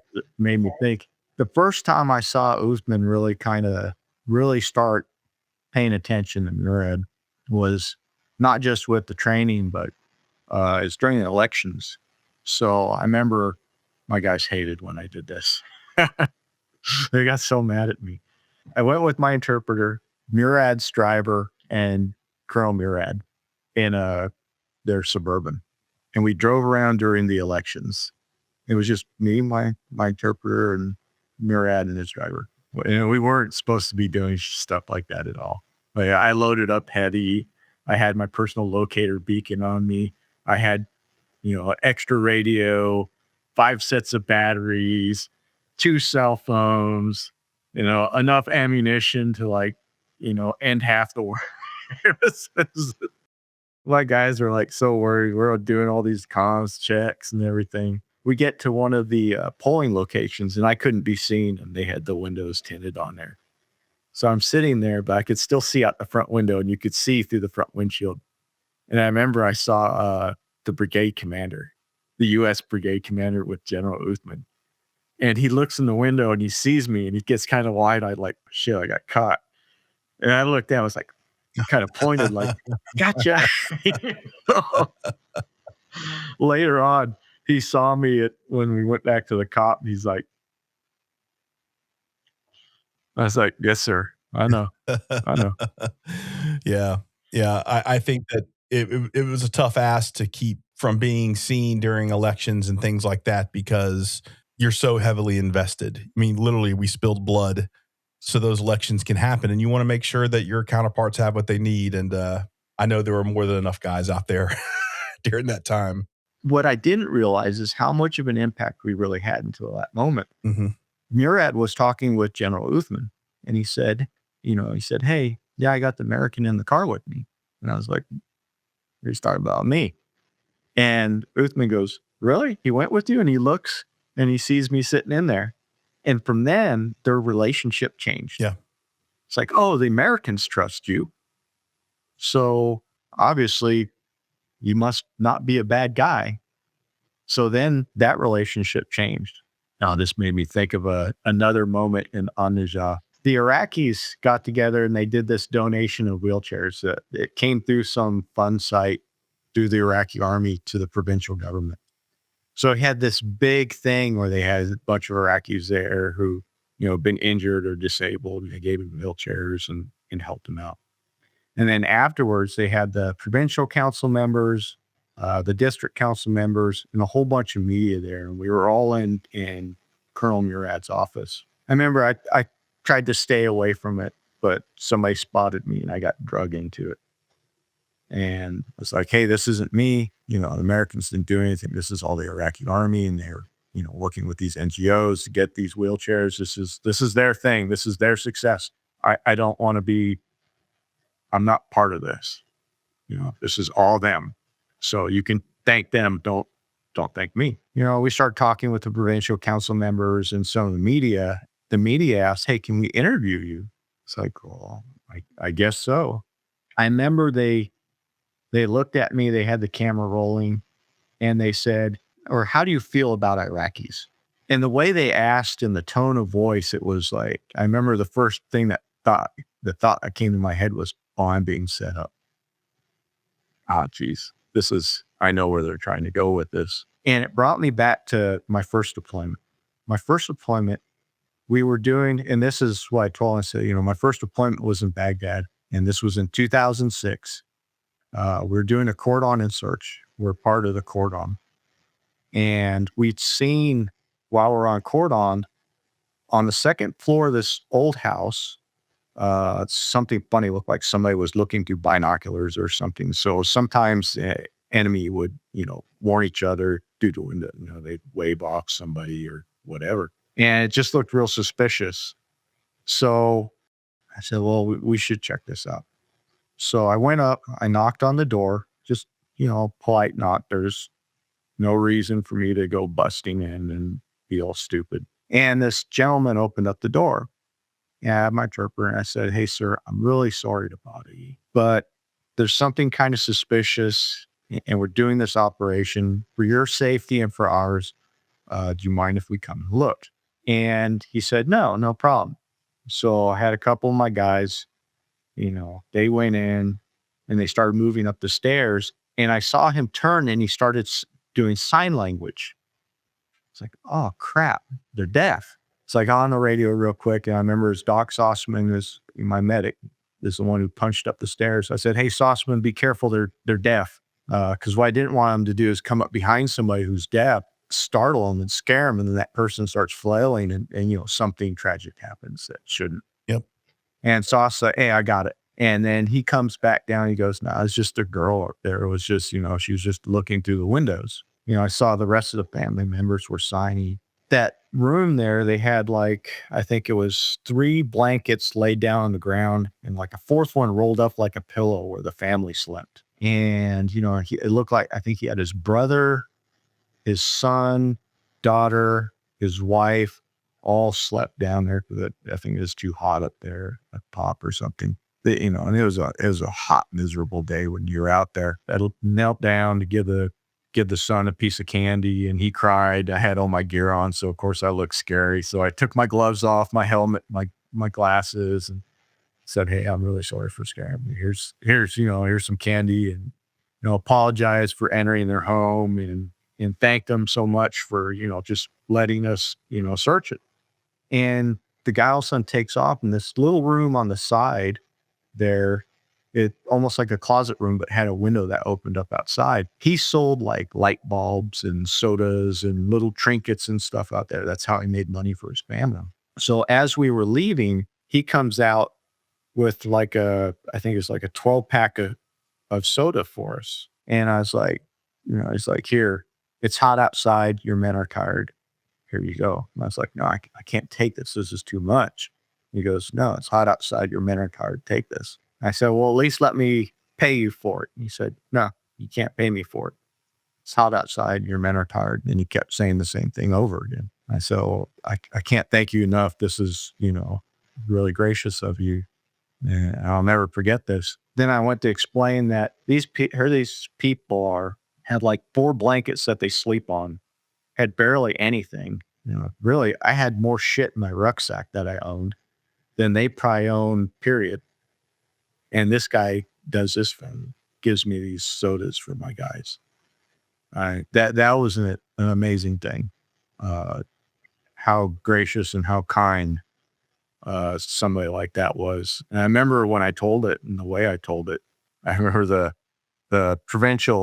one of the provincial governor, the members there, she was crying and one of the news media people was crying. And I was like, I would like to see if those people are okay. And I really meant that. I actually found a picture of the house where they were in Rusafa there.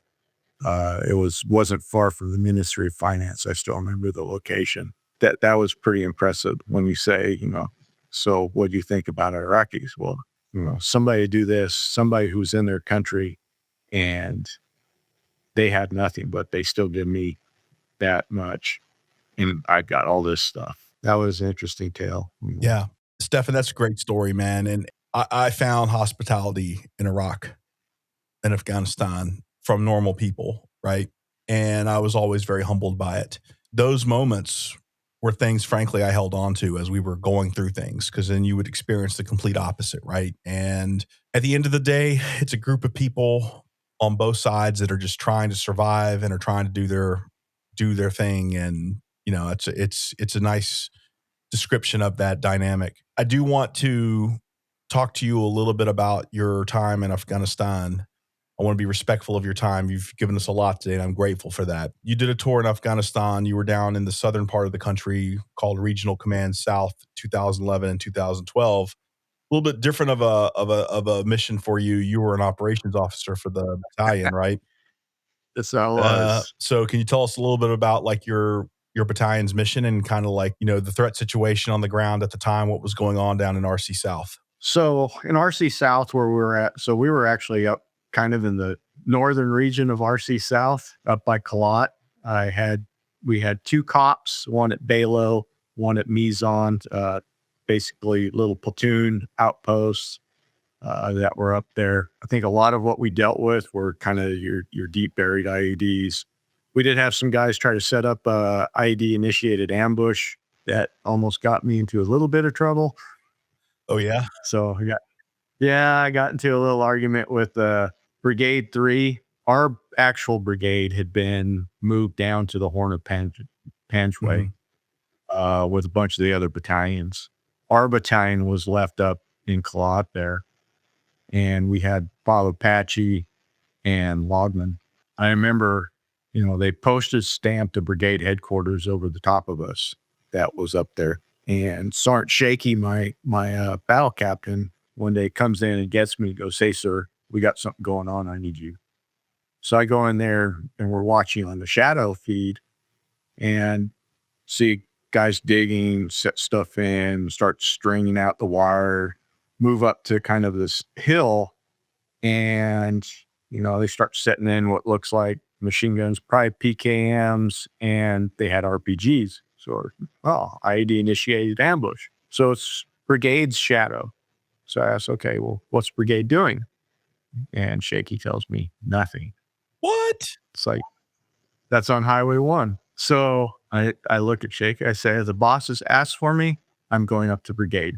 So I just run across the fob real quick, get up there into the 3 shop or into their talk. And was talking to the 3. It's like, "Hey, anything going on?" It's like, "Oh, no, nothing." I was like, "Nothing like an IED initiated ambush being set in on Highway 1? He's like, "Oh, yeah, well, that's nothing, I was like, "Well, what are you doing about it?" "Oh, we're sending Romanian patrol down there to check it out." Like, "Well, why would you do that?" I mean, You can strike them. we don't send patrols into ambushes. I mean, last I looked at doctrine, we don't want to go into an ambush. We want to go out of it. And I was like, "What? Do you not like the Romanians? I like them. They're cool people. You cut them, they bleed the same colored blood I do, man. And, they got great jokes. They're really good people. I'm buddies with them." I remember the Romanian 3 was named Stefan too. That's another story. So I had the Romanian L&O behind me, and the 3 and I started arguing about this stuff. And I was like, "No, you're not sending them." It's like, "I'm the 3. Yeah. What are you going to tell me to do? This is my talk." And I looked at Romanian L&O. I said, "Look, call him back. Tell him not to go." And he's like, "Oh, thank you." And it's like, why would you send them? Look, 101st has their CAL, their combat aviation. Yeah. Wipe them out. Right there, 5 minutes away. He's like, I was like, "Just call them. They'll throw up a couple of Apaches, tell them to use a Hellfire. Don't have them use the chain gun because yeah." So eventually they called up. The pilots are asking, "Hey, what do you want us to do?" After a whole lot of argument and everything, and they had to wake the brigade commander up and get legal's approval. And I was like, "Well, you got hostile intent, you have PID, you have everything you need. Okay. If you want, my initials are Sierra Juliet Lima. Any other questions? I authorize." And he screamed at me a couple of times and threatened to kick me out of the talk. So eventually the Apache came up on station. They called in and said, "Hey, what do you want us to do?" And I remember I turned around and I yelled, "Kill him." What else do you want? That's crazy, man. That's like that is a blatantly obvious hostile intent PID situation. That should be authorized by the battle captain. Go. That's nuts, man. They were they were so scared of violating the row. You know, it was pretty intense. I remember they asked like, they're like, "Hey, we're going to use a chain gun." I said, "No, don't tell them not to use a chain gun. Tell them to use a Hellfire," because they never seem to have those things zeroed or lined up correctly. And they said, "Yeah, sure, do whatever you want." So they used the chain gun. So they killed 2 out of 6 guys on that engagement. So 4 guys got away that helped set up a IED initiated ambush. The funny part was on that, and it's not really funny, but I remember as we're watching the shadow feed, we saw this guy moving across the like riverfront there. I was like, "Holy cow, where'd the guy get the motorcycle from?" And then I realized he was running after the Apaches started lighting him up. Wow. Like that guy was streaking through the desert in the middle of the night with no illume, like it was. Yeah, if I recall, 2011, 2012 is when the counterinsurgency doctrine really started to take form in Afghanistan, right? And the rules of engagement were much more restrictive, but I think that's still a pretty clear-cut case. I have my qualms with COIN and its application. I remember when I was talking to Winsky the first time, COIN just started out. I asked, "So what's your take on COIN?" And he said, "Well, we reduce the asshole population one person at a time, and everything else will fall into place." I said, "Okay, I can do that. That's an easy fix." If it was only that easy, like, "Oh, that's the bad guy. Right, Let's right. get him." Yeah. Because sometimes the bad guy at night is dressed as a good guy during the day. During the prep call, you talked to me, and I think this is a little bit less of a combat discussion and more of a leadership discussion. You told me that you had some real challenges in your role with the leadership, and there was a little bit of a toxic climate. Could you talk to us a little bit about that and kind of what you learned from that whole experience? Yeah, and there's a lot of things in that. So going in, I met the unit in Afghanistan, left from CGSC, flew to Alaska to get my RFI stuff that never showed up. So I got 2 uniforms that were the wrong size, and I looked like I was wearing a muumuu. Thankfully, in Afghanistan, they had some uniforms that they could give me that actually fit me. Yeah, it looked bad. It's like MC Hammer, the Z Cavarici or Stussy baggy balloon pants, and then, like I said, like a muumuu for a top. Yeah, it was horrible. Um, it was like a bad joke. Like somebody's like, "Hey, watch this." And then when I got there, they got me some uniforms that actually fit because we'd gone from the ACUs now to the multicams. So here I am, new guy at a new organization, never been striker before, been mech, light, now I'm doing striker. So I'm getting the trifecta experience. Show up there in Afghanistan, hop into a striker, and get driven up to Kalat. Part of the stress of that situation is you're the new guy. You got an organization that's already been established and you're replacing, somebody, they're going to have to feel you out. And it's kind of hard, do you shake the boat? Do you not shake the boat? What are your luck around boundaries? But going in there, it was kind of a dysfunctional staff, I would say. I go in there and I remember when I first walked in, like all the guys just kind of sat at their desk and would just look down. They wouldn't look up. And the XO walked by, tell me how they're all lazy pieces of shit and all this stuff, and just berated them. Wow, what have I got myself into? I was like, "Oh, okay." So then I remember talking with the XO some more, and he wasn't a fan of the battalion. He wasn't a fan of much per se, the boss either. And he told me a lot of things that I kept in confidence. Is it, he told it to me in confidence. So, I kept it in confidence. If I was a kind of a self-serving, conniving bastard, I could have said something, and I'm sure that would have ended him, but that's not, that wasn't how I worked. Yeah, he would go through and he would berate the staff. I kind of figured it out later. He would go through, berate the staff when they produce something and tell them that they're stupid. This sucked. It was the worst product ever. So then they just stopped doing anything because no matter what, they're just getting yelled at. That was just, it didn't do anything. It didn't grow anything. It didn't help anybody. It made life miserable for the whole time there. In fact, it made it more miserable than what it should have been. You're already deployed. It already sucks. You're away from your family, from comfort, from anything that's, good, really. And here you have this guy day in and day out just telling you you're a worthless piece of shit. That was uncalled for. I get it. He might be mad, or I don't know what he had going on in his personal life, because we didn't get too much into that. Yeah, that was rough. And then we had a boss that kind of let that go on. And I think he had kind of some of his own issues too. But it was an interesting dynamic. It was kind of tough. It was tough for me, especially. I think I took it a little bit more than I should have. I remember one time, like, I used to update the calendar and brief the boss, and the XO at the time was like, "Hey, put this on the calendar." So I put on the calendar, and when I go start briefing the calendar, said, "Oh no, that's all wrong. That's all fucked up." It's like, "What are you talking about? You just told me to put that on there." "No, I didn't. I didn't say that at all." I was like, "No, dude, you told me to put that on there. I put what you told me to put on there." And then the boss would get pissed off, and he'd storm out and say, "Let me know when the calendar's straight." I was like, "Dude, what the hell's going on, man? What are you doing?" So I remember he got up, the XO got up and left, and I went follow him, because by this point in time, they'd probably been there for a while. It takes me a while to get spun up and mad about stuff like that. And followed him into his office. I was like, "This is it, man. We're doing it." I'm not good at the verbal, back and forth, but man, I'll take it to the ground if I, that I can do. And so I follow him into his little office, and I see my ops sergeant major's like, "Oh, crap." He sees me going in there. I was like, "It's on."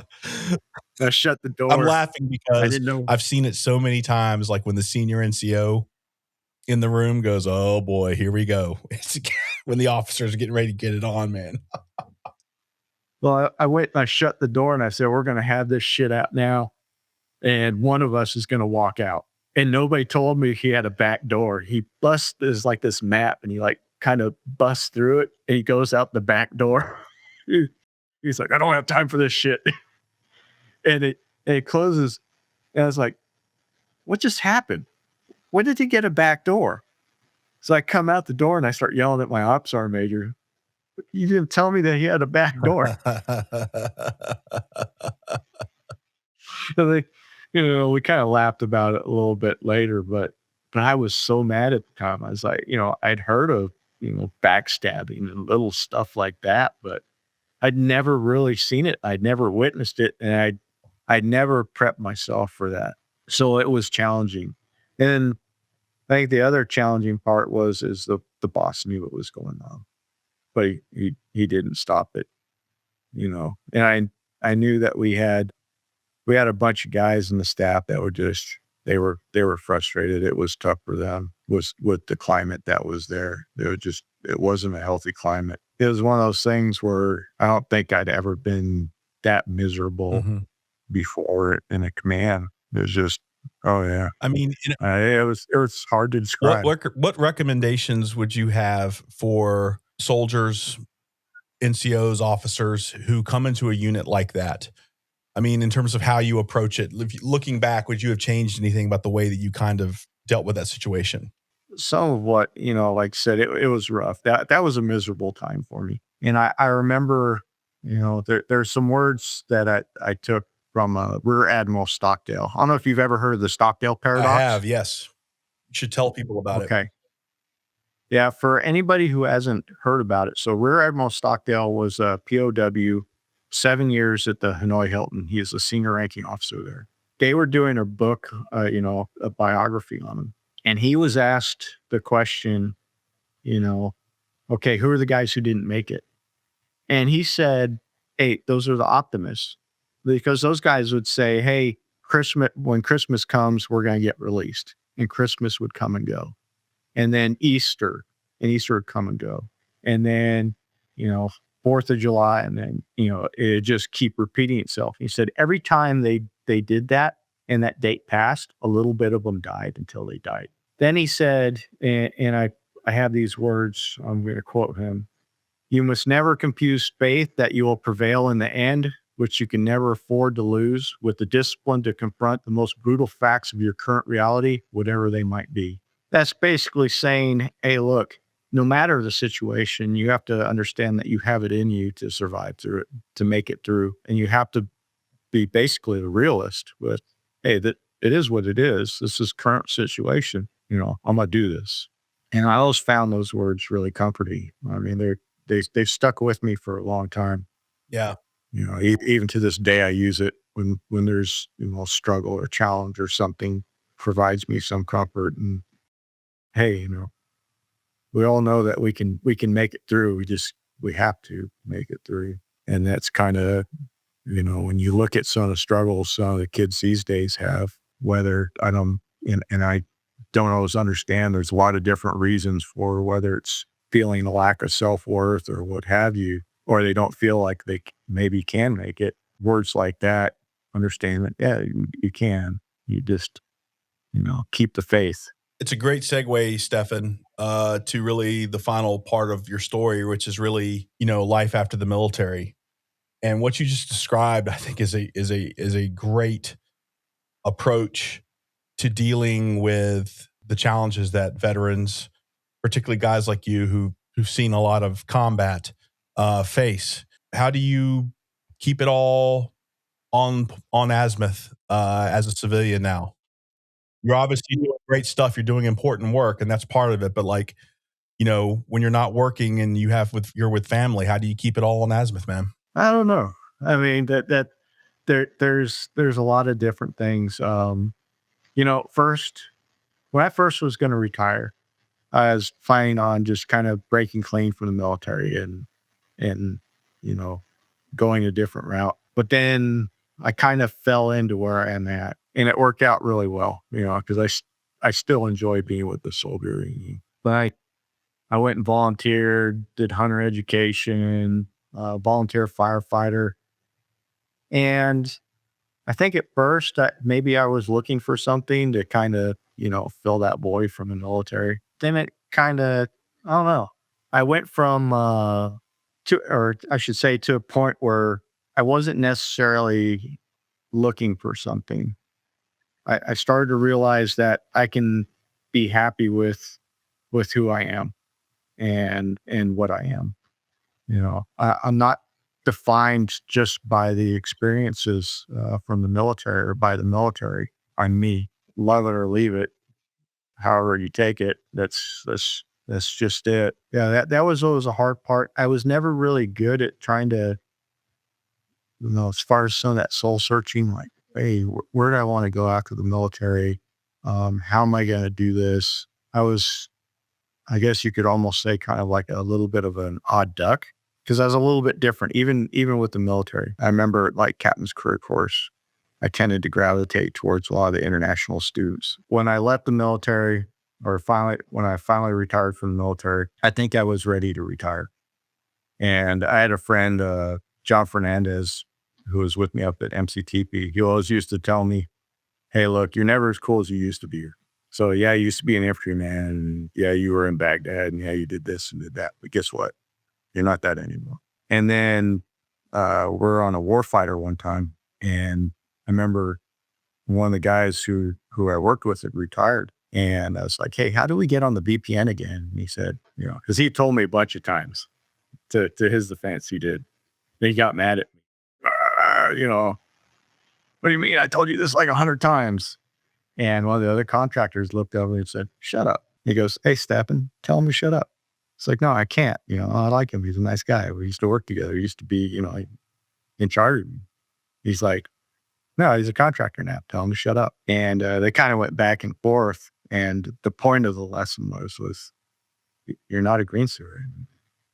That time's done and gone, So, I think it was a time where, we're supposed to move on. And yeah, that helped shape us. It gave us a lot of background and knowledge and some definition of who and what we are. It doesn't make us. That's not the entirety of what we are. If you could go back in time and talk to First Lieutenant Stefan Lockton in 2/8 Infantry and whisper something into his ear, what would you tell him? Oh gosh, that one's a tough one. Um, I think, looking back, hindsight being 2020, there are things that I would have liked to have been done. But I'm happy where I'm at, and I'm happy with what I have done, and I'm proud of the service that I had. Would I have changed it? No, probably not. But, would have been cool to try and go to regiment or try and go soft. Yeah, that would have been awesome. That would have been really awesome. Um, but other than that, I mean, with the people I met, and I met some really great people. I still talk to every now and then, the Justin Spikers, the Cottons, the Arias, the Saucemans, the list goes on and on and on. I've been very fortunate. And I remember when they were having that drawdown during Obama, a bunch of guys were basically getting cut, getting hammered. And it was a pretty rough time and kind of bleak for a lot of those guys. They were really bitter. And I remember talking to some of them. I said, "Hey, look, guys, I understand what you're going through, but don't let this define your service. I mean, if you look at it, would you have changed anything?" And they're like, "No." It's like, "Well, then be proud of what you did. You did more than what most of our population would ever do. You stepped forward. You hung it all out there. Did a lot of great things. Just because it's not ending quite the right way, quite the way you want it to end, don't totally throw out your service and what you did. I mean, you did a lot of great things. You did more than most people in our country would do. So be proud of what you did." Right? I remember those guys were like, "Yeah, you're right." It's like, okay, just don't be angry about it. And that was kind of, but that time was rough. I think that kind of also makes me think about some of the guys that are getting out now. Get first tour, guys on their first tour, they get out, they finish their con, and they're the biggest dirt bags because they're not re-enlisting or something. I was like, guys, you can't do that. You know, these guys are going to go out and they're going to talk to other people like, "Oh, they treated me like crap." And that's how the end of my career worked. These are ambassadors for us. These are the guys who go out and talk to the rest of the civilian populations when they get out and get other civilian jobs and stuff. And now you treat them like crap. Hey, hey, you did more than what most Americans would do. Treat them great, even though that they only did one tour, whatever. Stefan, your teammates are very lucky to have someone like you who is so positive and so steady. And you come across, you've always been this way, but really now I knew a very different Stefan Lockton than the one I'm talking to now. Certainly, you had a lot of different experiences, but one thing has remained very consistent, and that is that your dedication to your troops, your love for your teammates. That is, it's so obvious in this conversation, and they're very lucky to have you. And I, for one, am grateful to you for joining us today. This has been a fantastic conversation. I think that one of the things that we hear a lot is that out on social media, out in popular culture, there's almost like this reaction to some of the drama between veterans.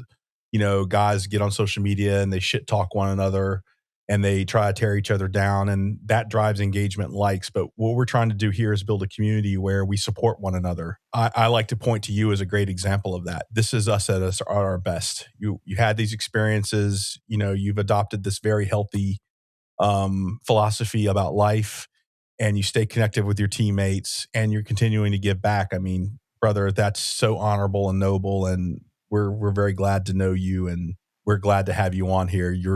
You're performing a great service to our community by coming up here and sharing your perspectives, even when it was difficult. So thank you. No, I appreciate it. I think there's a lot of stuff out there that the soldier really doesn't get the credit that they're due. With how hard it is, the multiple tasks that they have to do.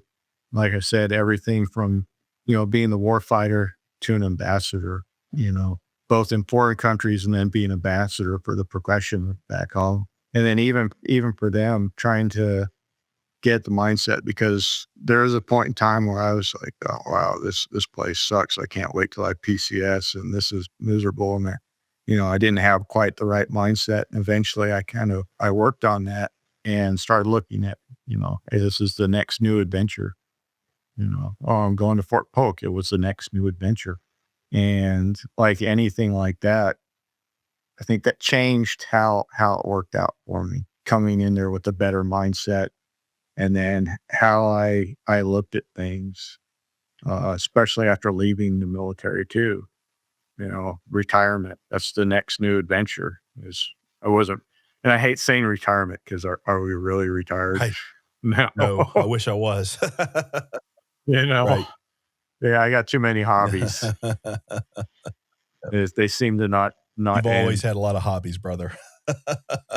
Mhm. Well, Stefan, thank you so much, man. It's been an honor, and my best to you and to Jess and to the family. And if I get down there to Fort Polk for work, I will definitely ring you up. We'll have to go out and catch up off camera. I'm sure there's all sorts of yeah. other good stuff out there I can unearth. Oh, yeah. Thank you, sir.